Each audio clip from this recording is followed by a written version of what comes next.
You know, when we usually talk about retirement planning or like financial forecasting, there is this underlying expectation of precision. Oh, absolutely. It feels like engineering. Right. It's like you just plug numbers into a retirement calculator.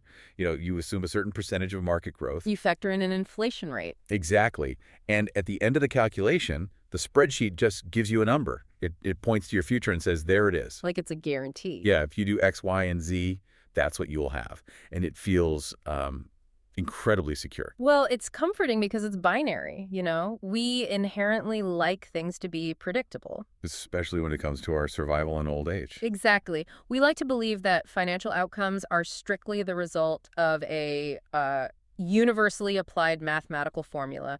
You work hard, you save a percentage of your income. The market does its thing. Right, the market does its thing, and you get a gold watch and a beach house. But then you step into the world of systemic prejudice.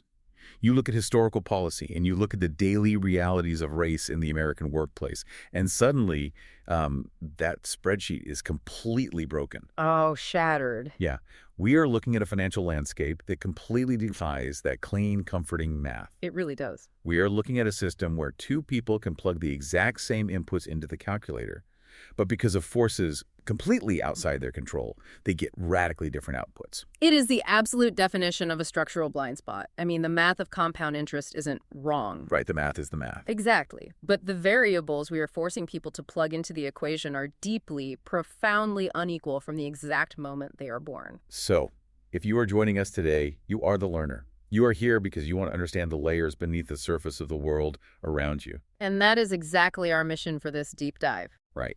Today, we are looking at this incredible synthesis of historical data, present-day economic research, and lived experiences regarding the racial wealth gap, microaggressions, and how these factors specifically impact retirement for the Black community. And the goal here is to connect dots that are usually kept in completely separate conversations. Yeah, we really want to bridge that gap for you. We're going to take macro-level history stuff that happened 80 years ago and connect it directly to micro-level daily interactions happening in office buildings today. Because the core question, the mystery we really want to unpack for you today is this. How do passing seemingly small daily experiences at work combine with massive systemic structures to literally drain a person's retirement fund over the course of a lifetime? It's a huge question. It is. How does a slightly uncomfortable Tuesday afternoon meeting in 2026 financially impact a 401k balance in 2056? And to do that justice, we have to look at this strictly through data, historical records, and the reality of compounding economic math. We're keeping it completely analytical. Right. I want to establish right up front that the racial wealth gap is not a momentary savings issue. It's not about the latte factor. No, it's not about skipping a coffee or budgeting poorly in a given month. It is a lifelong accumulation problem. What we are really examining today is the architecture of disadvantage. So before we can even begin to understand how the small things impact the big picture, we have to look at just how big that picture actually is today. We need to set the baseline. Right. We need to look at the macro reality. And the present-day statistics are, they are incredibly stark. They really are. If you want to understand the scope of the problem, we have to start with median household wealth. And just to clarify for everyone, this isn't just income. Right, exactly. This is the total value of what a household owns minus what it owes. So assets minus debts. Okay, and the data shows that today, the median Black household wealth is roughly $44,100. Yes. Compare that to the median white household wealth, which sits at $284,310. That is a massive chasm. It's staggering, and when you distill that down to a ratio, it hits even harder. What's the ratio? For every single dollar of wealth held by a white household, a Black household holds roughly 15 cents. 15 cents. 15 cents to the dollar. Wow. And when we project that forward into retirement, which is, the ultimate finish line for lifelong wealth accumulation, the disparity actually accelerates. It gets much worse. Yeah, the data says Black retirees have 6 times less in their 401k accounts pre-retirement. Right, before they even stop working. And it gets even more extreme. After retirement, they have up to 10 times less. Yeah. 10 times less to live on when they stop working. What's vital to understand here is how this exposes the fundamental flaws in our systemic assumptions. Okay, unpack that for us. Well, think about how the United States retirement system is designed. It relies entirely on 3 core assumptions. Okay. Number 1 is consistent earning. The system assumes you will be consistently employed at a wage that allows for discretionary savings. Right. It assumes you make enough to live on with enough left over to put away. Exactly. Number 2 is early investing. The system assumes you have the capital to start putting money away in your 20s or 30s. When you have the most time to let it grow. Right. And number 3 is benefiting from compound growth. It assumes your money will sit there completely uninterrupted, multiplying over decades. So it basically assumes a perfectly frictionless financial life. Yes. It assumes no emergencies that wipe out your savings, no periods of prolonged unemployment, and no systemic barriers to getting the highest possible wage for your skill set. But systemic inequality completely disrupts all 3 of those assumptions. It just breaks them. How so? If your wages are suppressed because of bias, which we will definitely get into later, you can't earn consistently at a high level. And if you are dealing with immediate financial crises because of a lack of a generational safety net, you cannot invest early. Your 20s are spent surviving, not investing. You're just trying to keep your head above water. Exactly. And if you have to dip into your savings just to cover a medical bill or a period of unemployment, you interrupt the compound growth. You break that mathematical chain. You know, as I was looking through this research, an analogy kept coming to mind. Oh, yeah. What was it? It sounds like our retirement system is designed like a snowball rolling down a really long, smooth, snow-covered hill. Okay, I like that. Right. If everything goes right, it gathers snow, it gets bigger, and by the time it reaches the bottom, which is retirement, it's this massive boulder. The compounding effect. Exactly. But if your hill is full of rocks and tree roots and massive bare patches of dirt, your snowball isn't just smaller at the bottom. Right. It barely gained any momentum at all. Yeah. It might have even broken apart a few times on the way down. That's the perfect distinction between a savings problem and an accumulation problem. Oh, interesting. Say more about that. A savings problem implies that everyone is on the exact same smooth hill. But someone just didn't pack their snowball tightly enough. They were irresponsible with the snow. It places all the blame on the individual. Exactly. An accumulation problem, which is what the data clearly shows we are dealing with here, means the hill itself is fundamentally different. It's an environmental obstacle. Okay, let's unpack this, though, because I want to challenge that framing for a second. Sure. If someone is looking at that $44,000 number versus the $284,000 number, couldn't they argue that it just comes down to different spending habits or choices over a lifetime? Why are we calling it an accumulation problem built into the environment? Because the environment dictates the tools you have to accumulate wealth in the first place. Look at the practical fallout of that 15 cents to the dollar metric. Okay. Practically speaking, it translates to less access to employer-sponsored retirement plans. A massive portion of the wealth gap is driven by occupational segregation. What does that mean in practical terms? It means Black workers are overrepresented in roles or at companies that simply do not offer a 401k with an employer match. And that match is free money. It's the primary engine of middle-class wealth, and millions of people simply don't have access to it. And even if they do have access, lower wages over a lifetime of work mean there's just less raw capital to put into the account. Exactly. But there's another massive piece of this puzzle in the source material, and that's homeownership. Yes. Homeownership is the primary engine of wealth building in America. It is essentially the forced savings account of the middle class. Right. And the data points out that Black homeownership sits around 43%.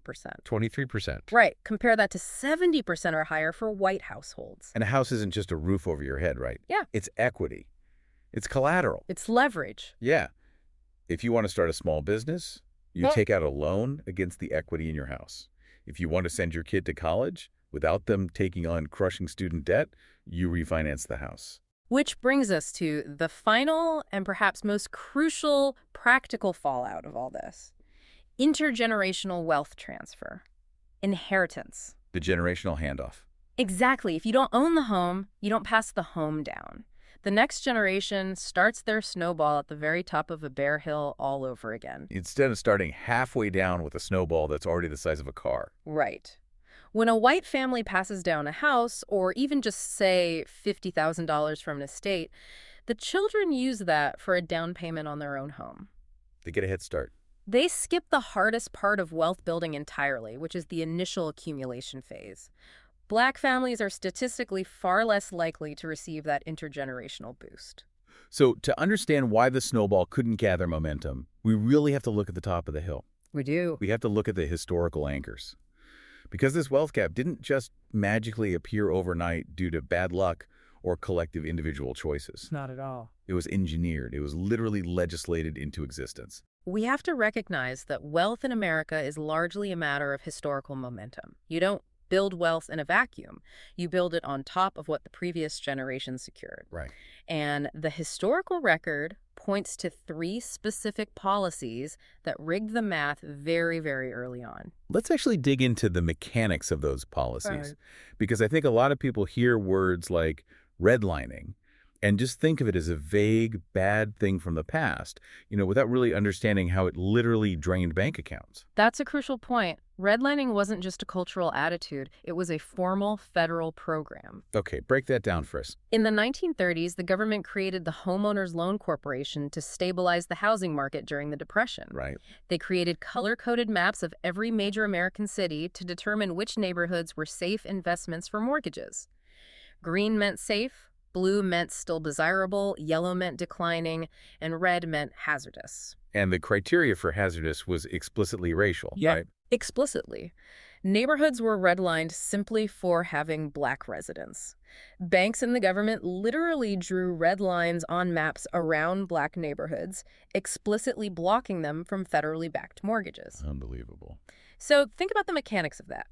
While white families were buying homes in the newly developing suburbs with government-subsidized, low-interest 30-year mortgages. Black families were artificially locked out of that market. Completely locked out. They had to rent or they had to buy on predatory contract terms where they didn't actually build any equity. So an entire generation of white Americans bought homes for a few $1,000s that appreciated into hundreds of thousands of dollars, funding their children's educations and their own retirements. While Black Americans were legally prohibited from entering that exact same wealth-building machine. That is just wow. Exactly. And then you layer the GI Bill on top of that. Oh, this is one that completely shifted my perspective from the source text. It's a big one. We're taught that the GI Bill after World War II basically built the American middle class. It paid for tuition. It guaranteed low-cost mortgages. It was supposed to be the great equalizer for the men who fought for the country. And it was, for white veterans. Right. But the mechanism of the GI Bill's administration was deliberately localized. Southern legislators ensured that the federal government wouldn't enforce the benefits equally from the top down. So it was up to the local level to distribute the funds. Exactly.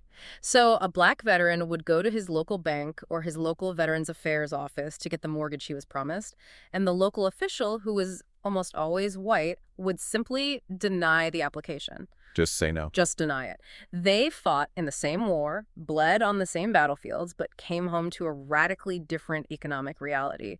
They were denied the subsidized mortgages and the educational benefits that supercharged the post-war economy. So you have redlining locking families out of neighborhood equity. You have the GI Bill being withheld from returning veterans. And then there is a third major policy.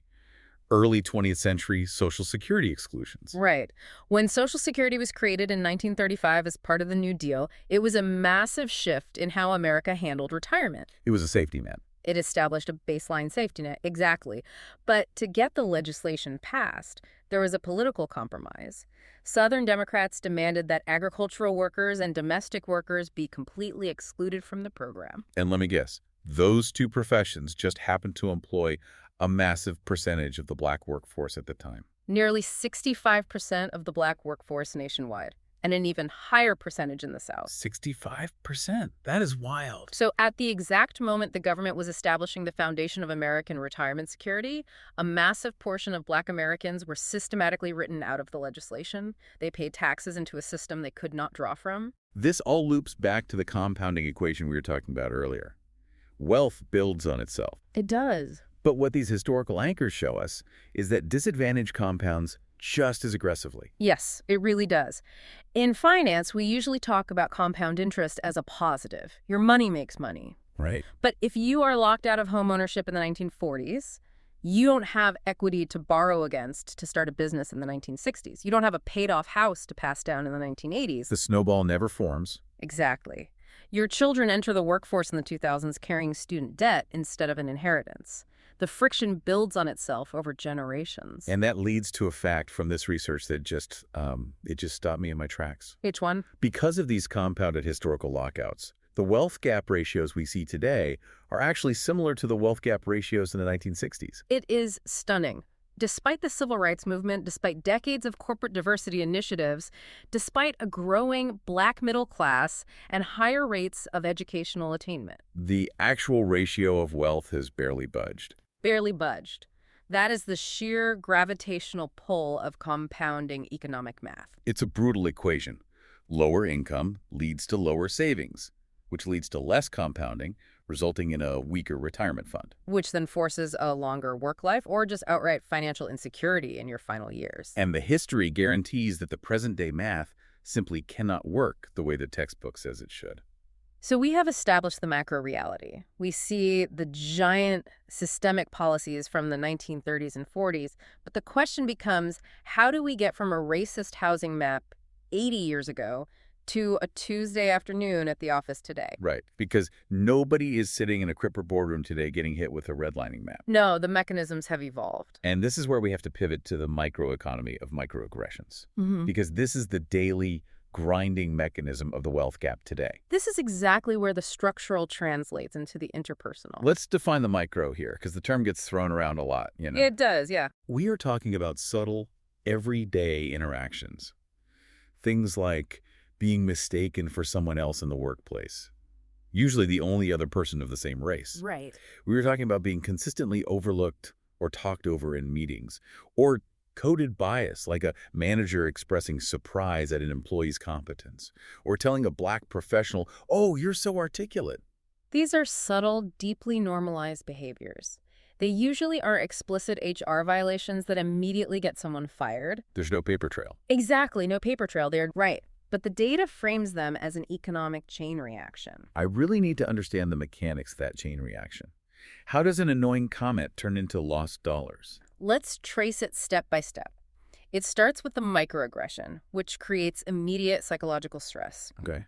When you are constantly navigating an environment where you are subjected to subtle bias, it triggers a physiological response. Your brain perceives a threat. So you're in a state of hypervigilance. Exactly. Yeah. You are always on guard. And that hypervigilance creates what researchers call a performance drag. A performance drag. Yes, it literally reduces your available cognitive bandwidth. Think about it this way. If you are spending 20% of your mental energy processing a subtle insult, Or figuring out how to respond without seeming angry or aggressive and triggering a stereotype. exactly, that is 20% of your brain power that isn't focused on your actual job. Which means your output is inherently going to suffer. Mm. Or you have to work 20% harder just to achieve the exact same output as the guy sitting next to you who isn't carrying that mental load. Precisely. And over time, this cognitive tax leads to tangible promotion barriers. Because it affects how you're perceived. Yes. Subtle or explicit bias begins to affect performance evaluations. If you are constantly exhausted by the environment and your manager interprets that exhaustion as disengagement, you get passed over for the promotion. Or, if the manager has an unconscious bias, they might view your identical work as less innovative or less leadership material than your white counterpart. And getting passed over for a promotion isn't just a bruised ego. You know, it alters your entire income trajectory for the rest of your life. But there is an even larger, more immediate financial disruptor here, and that's attrition. People quitting. Yes. People eventually reach a breaking point and leave toxic environments. And leaving a job isn't a seamless transition. You don't just magically teleport to a better paying, supportive job the next day. Rarely. Attrition causes profound direct income disruption. Think about the timeline of quitting a job. You might have a gap in employment of 2 or 3 months. Which eats right into your savings. Exactly. You lose unvested stock options or restricted stock units. You lose the employer match on your 401k because you didn't hit the vesting cliff. Oh, wow. You reset your seniority.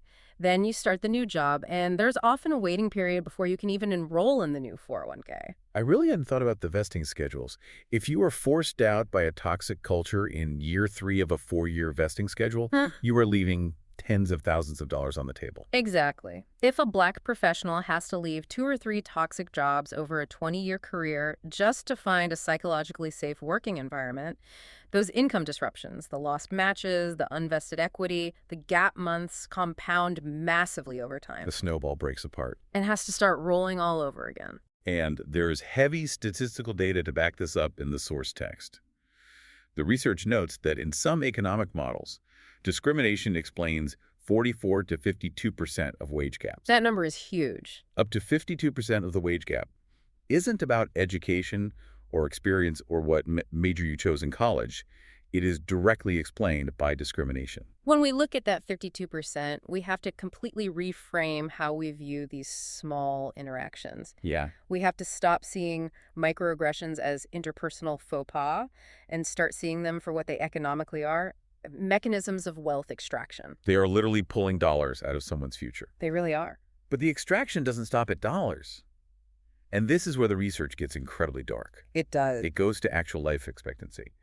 There is a 2026 study cited here that found nearly 50% of the mortality gap is linked to chronic stress from discrimination. This is the biological toll of that economic chain reaction. Public health researchers refer to this as the weathering effect. The weathering effect. Walk me through the biology of that. The weathering effect is the physiological wear and tear on the body caused by chronic exposure to social and economic adversity. Okay.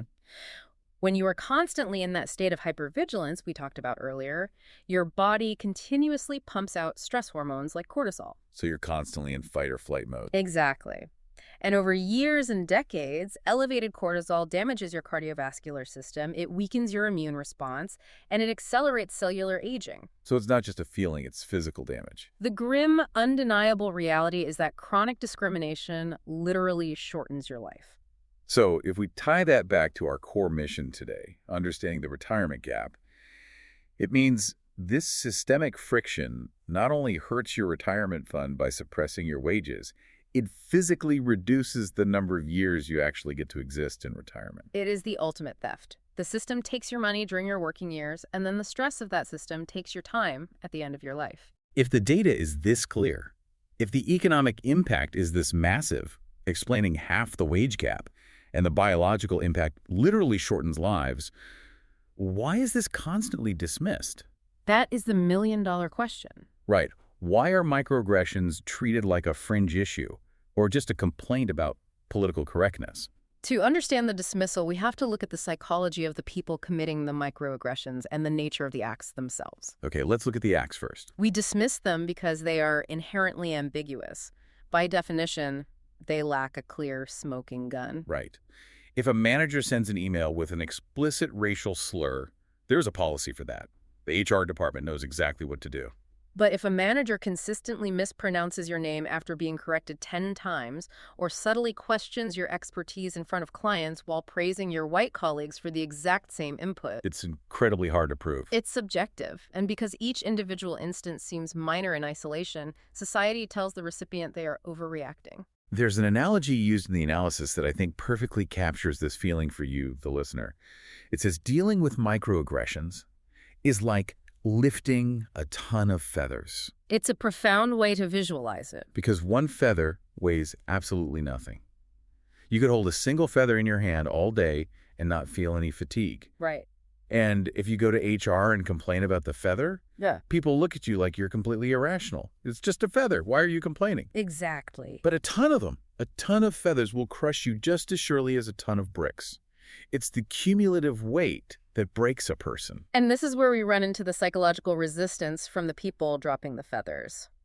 People suffer from profound cognitive dissonance when confronted with this reality. How does that cognitive dissonance actually play out in the moment? Well, the internal monologue of the offender is usually something like, I am a good person, therefore I cannot be biased. Ah, okay. Because I am a good person, what I just said could not possibly be a microaggression. Therefore, you are simply being too sensitive.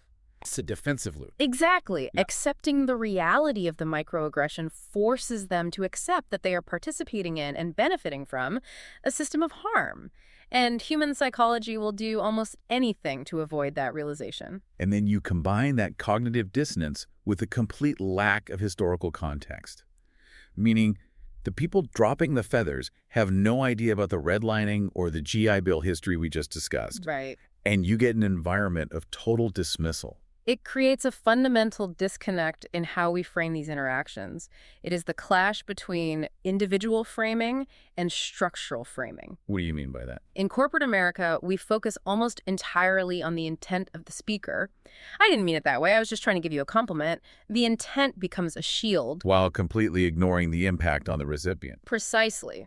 Let's use another analogy. If I accidentally drop a 50-pound box on your foot, my intent was certainly not to hurt you. I didn't wake up wanting to break your foot, but your foot is still broken. You still have to go to the hospital, and your medical bills are still very real. The impact is undeniable. In the workplace, focusing only on the intent of the speaker completely erases the economic, psychological, and physiological impact we just spent the last half hour unpacking. So we've been looking at race as a single variable in this equation so far. But humans don't exist as single variables. No, we don't. We are complex. We carry multiple identities at the exact same time. So what happens when the ton of feathers gets wet? What happens when these variables compound on each other? This brings us to the intersectional lens. Yeah. This is a critical pivot in understanding the true depth of the wealth gap. Intersectionality is a framework that recognizes that social categorizations like race, class, and gender are interconnected. Right. They don't exist independently. They create overlapping and interdependent systems of discrimination or disadvantage. And the research we're looking at specifically focuses on the lived experience of Black women to illustrate this dual burden. Right, because a Black woman does not experience racism on Mondays and sexism on Tuesdays. She doesn't clock in as Black in the morning and as a woman in the afternoon. Exactly. She experiences the compounding effects of racism and sexism simultaneously, continuously. It is an inextricably linked reality. And the statistical reality of that compounded effect is incredibly harsh. It really is. The data shows that Black women face larger pay gaps than white women or Black men. They carry a higher stress load. They face even greater systemic barriers to executive leadership positions. Workforce studies consistently back this up.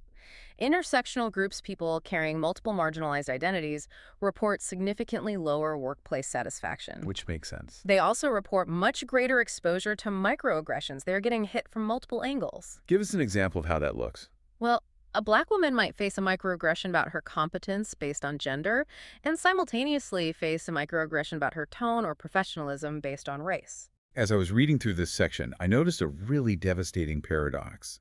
The data points out that Black women have among the lowest retirement savings rates of any demographic group. Yes. Yet at the exact same time, they're overwhelmingly the primary financial providers in their households. When you look at that paradox, you are looking at a perfect storm of systemic vulnerability. How so? You have an individual carrying a disproportionately high level of financial responsibility for their family. Paying the rent, buying the groceries, supporting dependents, sometimes supporting extended family. While simultaneously receiving the absolute lowest level of systemic support. Exactly. Their wages are suppressed the most, their promotions are blocked the most, their cognitive tax from intersectional microaggressions is the highest. So the margin for error is non-existent. Non-existent. When you are the primary earner, but you are making 60 cents on the dollar compared to a white male counterpart, every single penny goes to immediate survival. There's just nothing left over at the end of the month to put into the 401k. The snowball simply cannot form. So we have thoroughly diagnosed the disease here.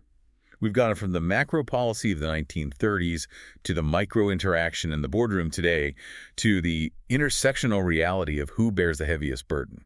We see exactly how the machinery of the wealth gap works. We've laid it all out. So what is the treatment? How do we actually break this machinery? We have to start by decoding the formula we've been building this entire time. The analysis lays out what it calls the compounding equation. Okay. If we understand the equation, we can figure out where to disrupt it. I want to make sure I'm wrapping my head around this. Let's lay out that equation for the listener. Here is the blueprint of the wealth gap. Bias, both explicit and subtle, leads to income suppression. Okay, that's step one. Income suppression leads to reduced savings. Step two. Reduced savings means lower investment growth because there is less capital to compound, and that ultimately yields the retirement gap. Got it. So again, bias leads to income suppression, leads to reduced savings, leads to lower investment growth, leads to the retirement gap. It's a pipeline. So to fix it, you can't just slap a Band-Aid on the end of the pipe. You have to disrupt the flow at multiple stages. Exactly. And the research offers a three-tiered solution. Let's start with the biggest tier, structural fixes. These are the high-impact macro-level changes required to alter the economic landscape. First, expanding access to retirement plans. How do we do that? We need federal policies that ensure gig workers, part-time workers, and employees at small businesses have automatic access to tax-advantaged retirement vehicles, ideally with employer contributions. Auto-enrollment is a massive factor here. And reforming housing and lending systems. If redlining started the fire in the 1930s, we need structural lending reform to finally put it out today. Exactly. We need to ensure equitable appraisals. We see stories constantly where a Black homeowner gets their house appraised, it comes in low, they take down their family photos and have a white friend stand in for the second appraisal. And suddenly the house is worth $200,000 more. Right. That is systemic theft. We need fair lending rates and massive structural intervention so that homeownership can actually function as an equal wealth builder. The second tier is workplace-level changes. And this is where I want to push on corporate culture. Okay, let's do it. A lot of companies do awareness training. You know, they have a seminar once a year, everyone watches a video, takes a quiz, and then goes back to their desks. But the research explicitly emphasizes moving past simple awareness. Because awareness without action is just a spectator sport. It doesn't change the math. Right. The solutions point to tangible structural changes within a company's operations. Number one, transparent promotion systems. Why does transparency matter so much there? If the criteria for advancement are subjective, like culture fit or leadership presence, bias will inevitably creep in. Because what is a culture fit anyway? Exactly. It's just who the manager feels comfortable with. If the criteria are transparent, data-driven, and standardized, it acts as a safeguard against that subjective bias. The text also stresses inclusive leadership pipelines. Yes. You can't just hire for diversity at the entry level to make your company brochure look good. Right. You have to actively mentor, sponsor, and pull those individuals up into the senior ranks where the actual financial rewards and equity are concentrated. But the piece that really struck me was about accountability. Bias training that actually has teeth. This is the ultimate difference maker. If a manager's performance review, their promotion, and their end-of-year bonus are directly tied to their ability to retain, develop, and promote a diverse team. Suddenly, managing bias becomes a core business competency. Exactly. It stops being an HR checkbox and becomes a financial imperative. There has to be a tangible cost to the manager for maintaining a toxic environment and driving diverse talent out the door. And finally, the third tier, individual actions. The research makes a very clear point. Individual action is important, but it is not sufficient on its own. You can't budget your way out of racism. Right. You cannot smile or budget or positive think your way out of a structural wealth gap. However, on an interpersonal level, we must recognize microaggressions when they happen in real time. We have to speak up. We must learn how to call them out constructively without centering the defensive feelings of the person who dropped the feather. We have to actively build psychological safety in our immediate circles. It's about not adding feathers to the pile and having the courage to help brush them off when you see them falling on someone else. Exactly. It's about reducing that cognitive tax for your colleagues. We have covered a tremendous amount of ground today. We've traced the architecture of a disadvantage from 80-year-old maps to the cortisol levels in a modern employee's bloodstream. It's a heavy topic. It is. And if there's one final takeaway, a core truth that I want you, the listener, to hold on to, it's this. The racial retirement gap isn't just a math problem about money. It is not about a lack of financial literacy. It's the result of a lifetime of accumulated disadvantage. Microaggressions are not small. They're the daily grinding mechanism that feeds this massive long-term economic outcome. They are the friction that stops the snowball. And as we close out, I want to leave you with a thought to mull over, building directly on the biology of the weathering effect we discussed earlier. Let's hear it. If systemic discrimination causes chronic stress that physically shortens a marginalized person's life, literally altering their biological timeline, then we have to ask a very uncomfortable question. Are standard financial planning and retirement age models structurally biased at their very core? Wow. That fundamentally changes how I look at the entire concept of a retirement age. Think about it. Our entire system revolves around age 65. It assumes everyone has the same amount of healthy time to save and the same amount of time to live and enjoy that money once they stop working. If the math of retirement assumes an equal lifespan, isn't the entire structure inherently biased against the very people carrying the physical weight of that chronic stress? Because they might not make it to 65, or if they do, their health is already failing. Exactly. If your life is artificially shortened by the biological toll of discrimination, a retirement system that makes you wait until 65 to access your safety net without penalty is, in a very real way, just another structural barrier. It's the ultimate broken X-ray. Yeah. The diagnostic tools we're using for financial health are completely missing the underlying reality of the patient. Thank you for joining us on this incredibly complex deep dive today. Keep questioning the math, keep looking for the missing variables, and we will catch you on the next deep dive.